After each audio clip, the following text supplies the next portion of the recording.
Namaste, namaskaram, vanakkam, namo namaha, jai Ganesha. Please visit our website at classicalyoga.org, and there is a donate button if you'd like to help us out. The amazing praying mantis and learning to stand up for the Hindu yoga Dharma. What time is it? 'Tis time to pray, man. And in the Caribbean islands, mun can be both male or female. Yes, man. If you want to have a little fun with your Caribbean-speaking friends, ask them if they knew there was a Caribbean-speaking nation in the Middle East. Yeah, man. The praying mantis, and there are over 2,000 varieties, gets its name from its posture, standing on its other four legs, and with its two powerful front legs with serrated teeth, if you will, is a most formidable predator, a carnivore with an insatiable appetite, clothed in deception. So while it gets its name from its seemingly prayerful position, the praying mantis, and interestingly, the word mantis comes from the Greek for prophet. The praying mantis has always held special regard in many cultures, especially in Asia. Some have them as pets, and they only live about a year, but it's said that they can actually recognize individuals. So while on the one hand, they get their name from a prayerful position, they are formidable kung fu masters of the insect world. Hence they prey, P-R-E-Y, on their captives. So let's look at this dichotomy of to pray for someone or for oneself, or to prey upon someone. What is prayer? Prayer is essentially a mental and or verbal beseeching of goodness for others, of help for others, and also for oneself in the material and or spirit realms, if you will. On the other hand, what is it to prey upon someone? P-R-E-Y. To seize, to loot, to pillage, to gather booty, to plunder. In fact, it is said in the biblical reference of plunder, pillage meant a prize. And it is clear that throughout history, there have been the timeless predators, those who have a sense of entitlement, those who simply take from others. Enter today's spurious yoga movement, completely pilfered, plundered, seized, looted from the Hindu yoga Dharma. Not simply yoga, but chakras, kundalini, Ayurveda, karma, mantra, guru.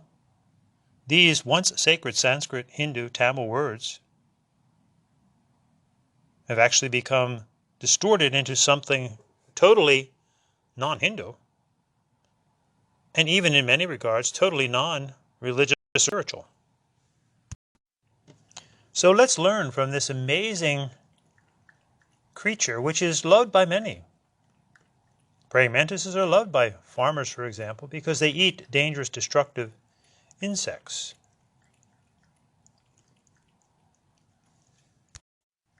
So while the farmer, for example, could pray that the praying mantises do their job,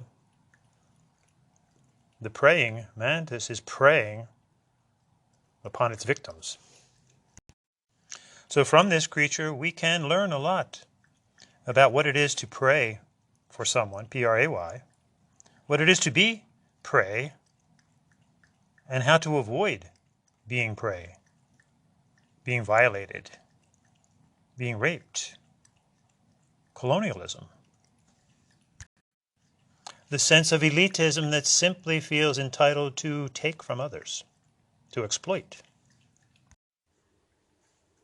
In all the religious spiritual traditions of the world, prayer and devotion is paramount. In fact, they are most recognized by their prayers, by their devotions. And generally speaking, devotion is the secret ingredient of life. Without devotion to anything or anyone, our success will be extremely limited. This is what Hindus call bhakti yoga. However, devotion must be predicated upon ethics, which Hindus call karma yoga, for we can be devoted to the wrong thing for decades. Again, enter today's so-called yoga teachers, who have actually created a living on preying, P-R-E-Y-I-N-G, upon the Hindus, who, though they are very famous for praying, for their devotions for bhakti, they're infamous for being preyed upon throughout the ages. So let us learn from this creature the important difference between to pray and to be preyed upon. So let's look at this amazing insect. Remember, there's over 2,000 varieties. Some small, some up to 10 centimeters long. Most often they're green in color, with a tinge of orange on their front claws, if you will. And there are also brown ones. And remember that in many cultures they are seen as very exotic animals, very spiritual animals, if you will, especially in Asia. And some of the names, we have the Asian jeweled flower mantis, we have the walking flower mantis, we have the ghost mantis. These are the ones that are brown, they look like a leaf. We have the giant Asian mantis that reaches up to 10 centimeters. We have the wandering violinist mantis. How creative.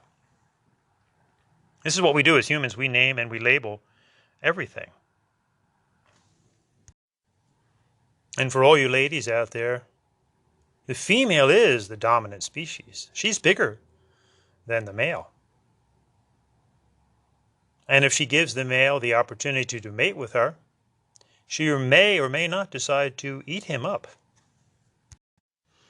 Irregardless, they only live about a year, and the female will deposit as many as 200 eggs, generally in the fall, within an egg sac on a leaf or plant, waiting to be born again in the early spring. So here's a wonderful lesson, that this going in, there's a given that there's going to be a lot of deaths, so hence 200 eggs. Again, the understanding of this creation that we live in. It is creation, it is preservation, it is destruction. We can't avoid either one. This is in Hinduism is the understanding of Mother Kali, which can seem fierce at times, like the female mantis, the destruction of life, the decapitation of life, Kali Ma. But this is just the natural understanding of the inseparability of destruction in life. This is also Shiva as the destroyer, but also as the creator and the preserver. In this symbolic understanding, we just get the practical notion that this is life: creation, preservation, destruction. And even the mantis herself is not without predators, fire ants, as they come in mass and consume the mantis. So let's look at the anatomy of the praying mantis to teach us the importance of prayer in life and the importance of not being prey to nefarious predators. Like our body, the mantis is basically divided into three parts: the head and the thorax and the abdomen. In the Hindu yoga Dharma, the first primal sound that we chant is the Om chant, which is actually spelled A-U-M or A-U-M, found in Mandukya Upanishad, the frog scripture. the four aspects of the Om, the Ah, the U, the and the silence in between. Now, importantly are the three. From the belly down is the Ah. That's the animal nature within us. The heart is the U, the human nature. And then the head is the divine nature. So too with the mantis.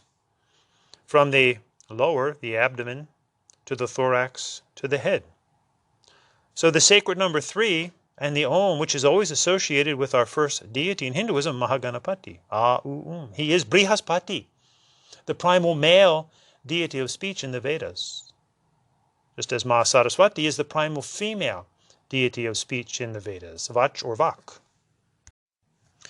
So in the Hindu Yoga Dharma, we always start with Mahaganapati. And you can visit our podcast on why Ganapati to learn why Hindus beseech Mahaganapati first. Initially, this is simply the understanding of being grounded, being earthy, foundational, from which we as Saiva Hindus rise up to the youthful, loving warrior deity at the heart, Skanda or Murga. Also Hanuman and Krishna to the Vaishnavas and Durga Ma to the Shaktites. So here's where we look at the mantis, who actually has 6 legs.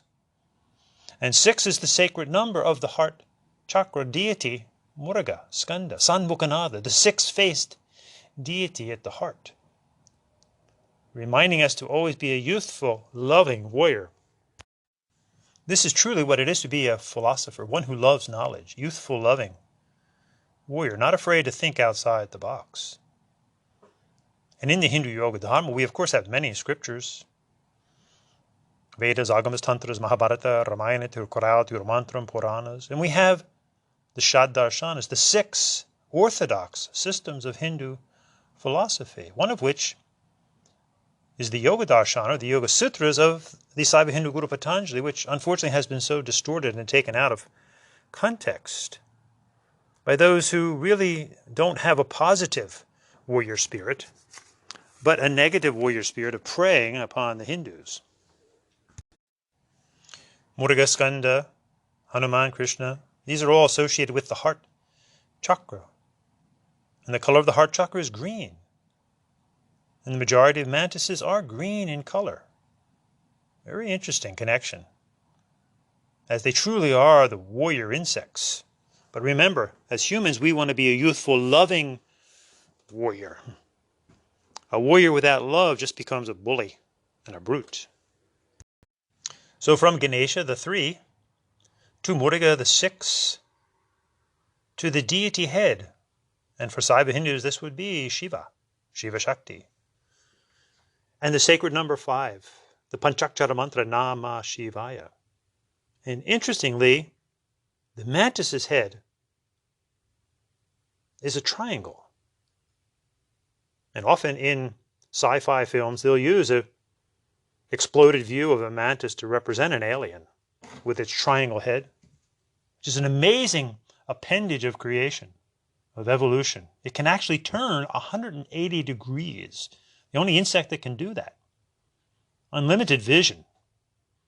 And interestingly, it has 5 eyes. The 2 bulbous eyes on either side. And then there's 3 special eyes right in the middle. Very interesting. The 2 eyes are said to be composed of hundreds of individual lenses likened unto individual video cameras that see color. And then the 3 special eyes right in the center, and they're positioned like an upside down triangle. These 3 eyes only see in black and white. Now we get into the understanding of the inner workings of the left and the right brain. So if we look at the triangle, we always use this as an analogy of the mountain itself. The triangle facing up, of course, is the eternal journey from the base, finding a path to get to the one point at the top. This is an ethical, religious, spiritual journey. As one finds a way, realizing it's not the way, and it's not no way, it's a very specific way. You can revisit our podcast on the gem principle and the gnat principle. Always remember that one's religion is not the way, and it's not no way or always. The fundamentalists on one side, the fundamentalist universalists on the other side, but a middle balance of a way. That's true to why religion and spirituality always go together in the mature mind. The triangle pointing down, as the Mantis is the epitome of the dark triad, the predator triad. Those who are narcissistic, Machiavellian, psychopathy. We as Hindus want to turn this triangle right side up. Hence in the Hatha Yoga asana, we have Trikona asana, triangle pose,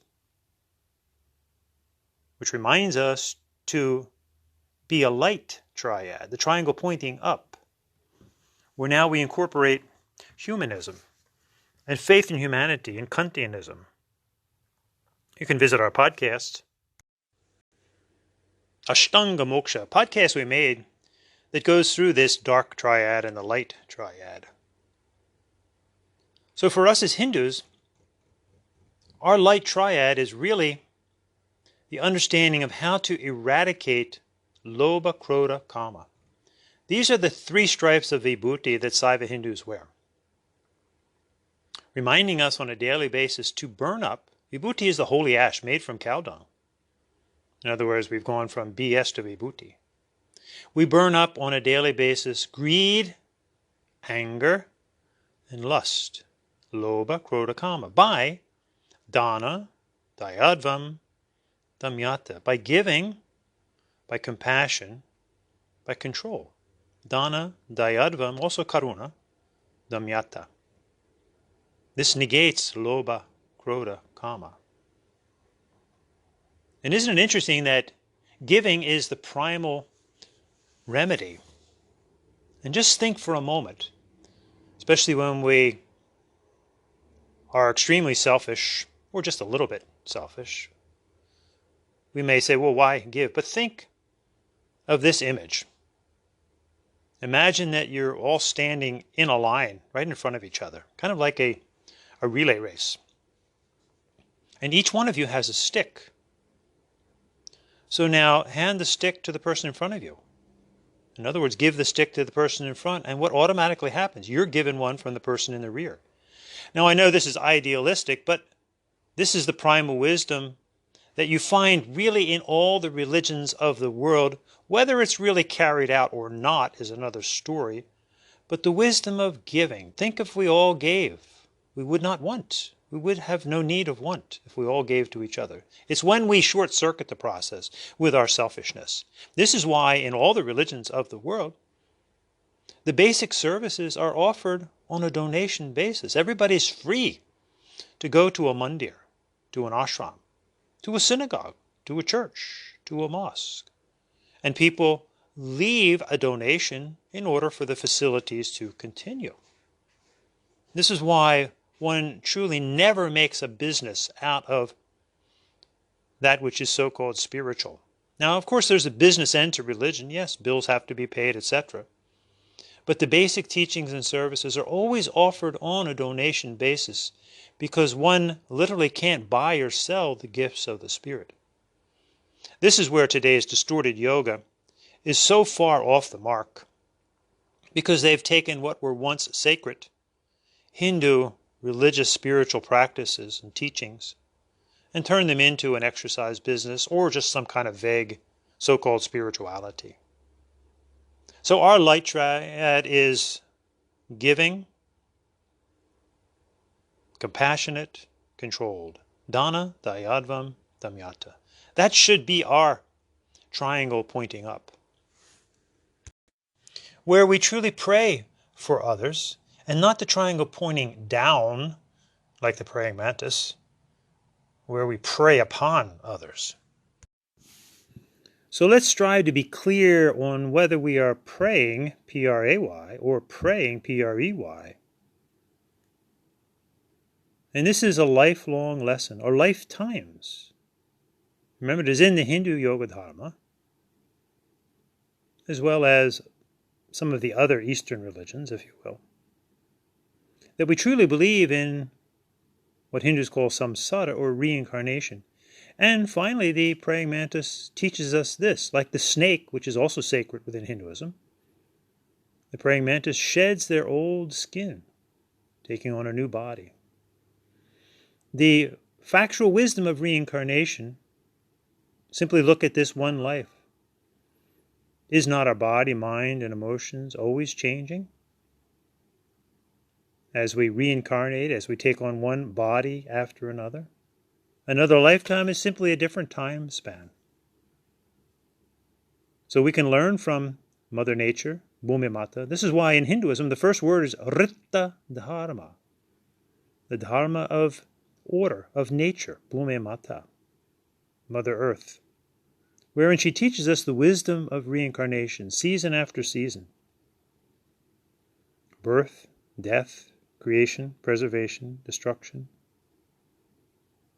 So here's a beautiful classic poem by Adi Shankara, the Vedanta's guru, who realized the importance of starting from the ground up, which is sadly something that today's Vedanta seems to miss the mark.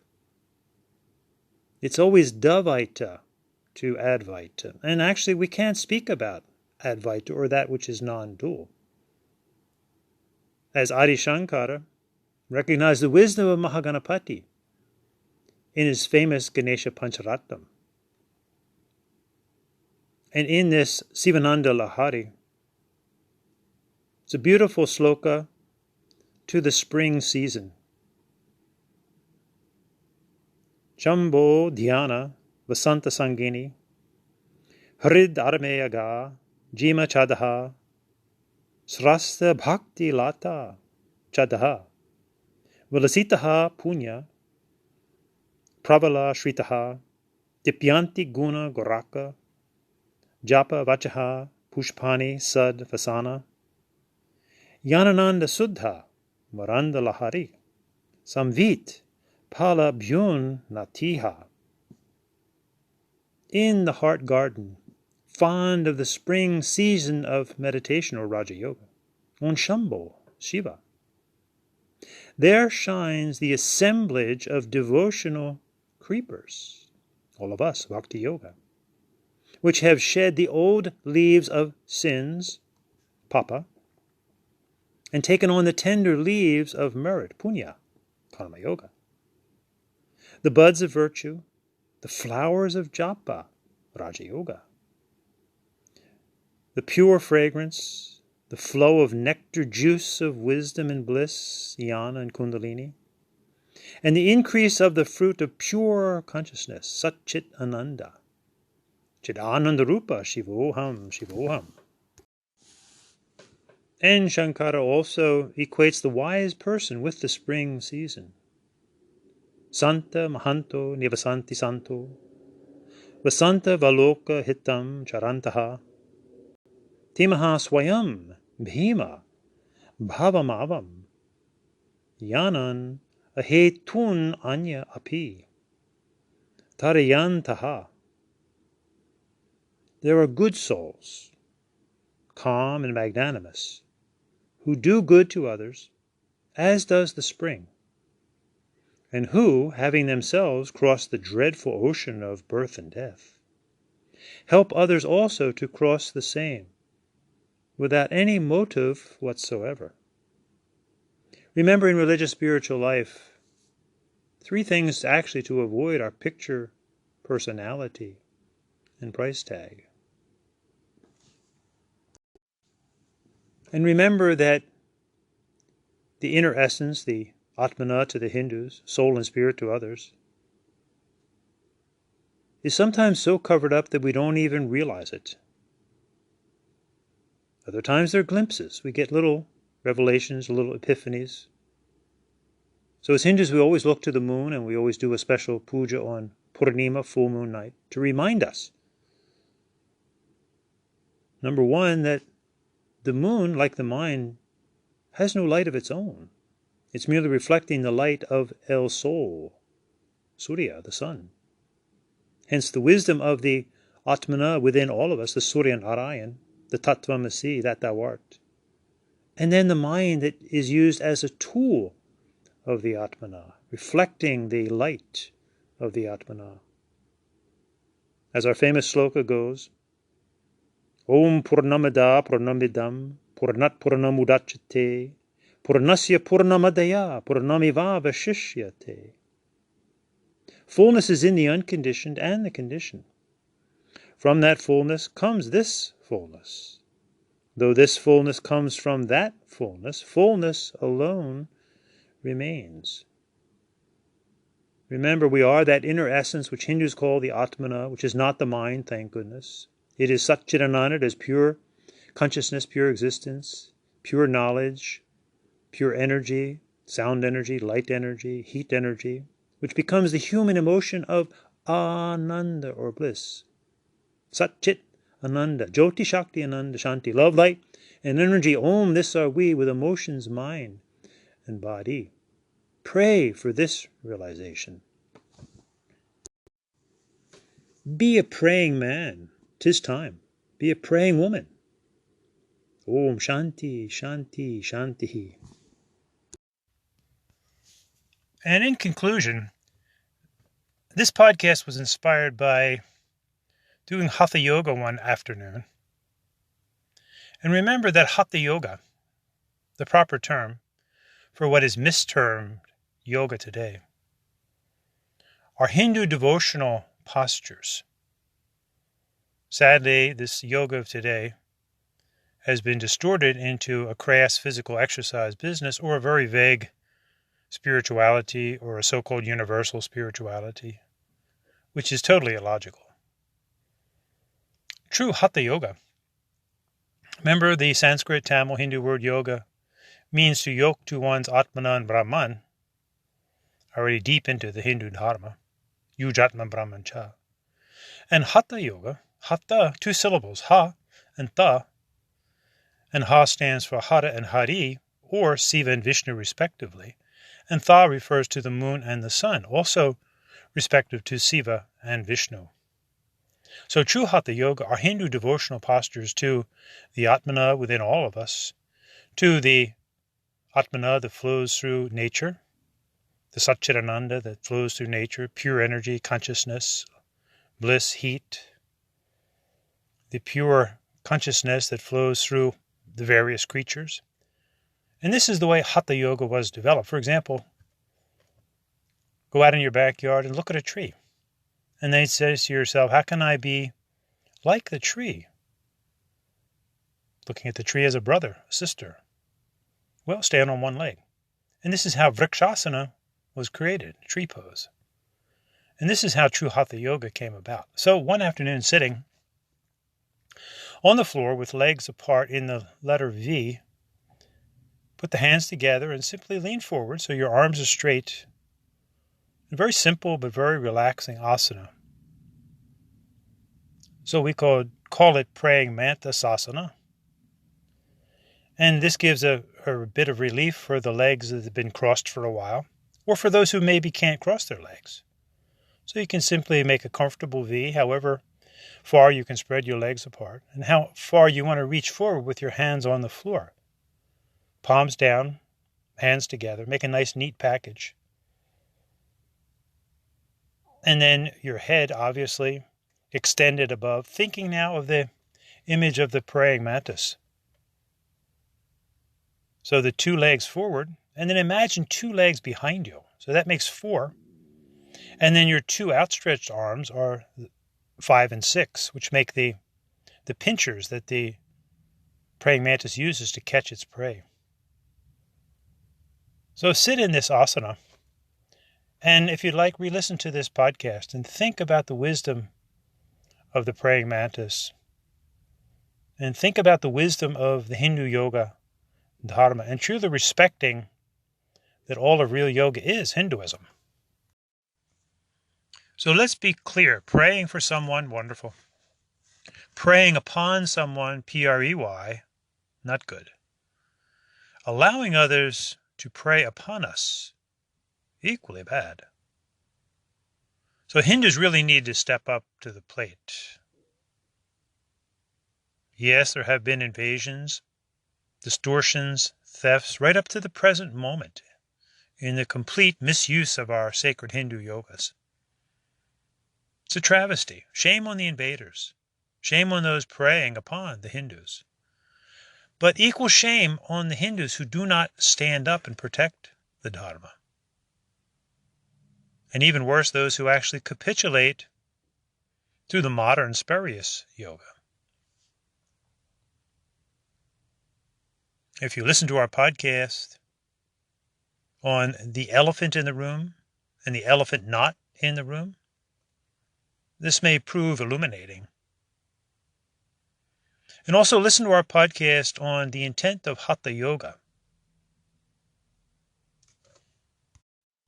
It's way past time for many to realize that real yoga is all about the Hindu Dharma, taught by Hindus and not for a fee. And all of the yogas. Hatha Yoga is merely one aspect, and actually that's the only one that the Hindu rishi said not to display because of exactly what's happened today with the hot yoga, power yoga, doggy yoga, Kino's yoga, ad nauseum. So way past time for people to respect that real yoga is all about the Hindu Dharma. And it's open to them to learn. But a teacher is very different. A teacher would be a qualified Hindu, and they would teach in a proper context. And way past time for Hindus to wake up and stand tall and stand up for the Hindu yoga dharma. Om Shanti, Shanti, Shanti. But remember that peace is not merely the absence of conflict, but the presence of justice. Speak up, Hindus. Stand up for the Dharma, just like Ganesha is. Om Jai Ganesh, Jai Hindu Yoga Dharma. Om Shanti. Remember that peace is not merely the absence of conflict, but the presence of justice. Have a wonderful day. Jai Ganesha, Jai Hindu Yoga Dharma. And a final observation about this amazing creature, the praying mantis. They have one ear located at their throat, so to speak.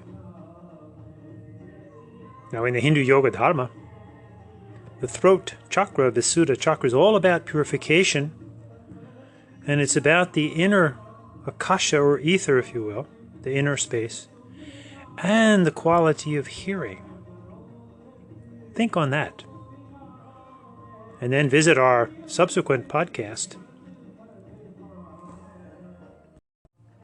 Visuddha chakra, the gateway to the divine.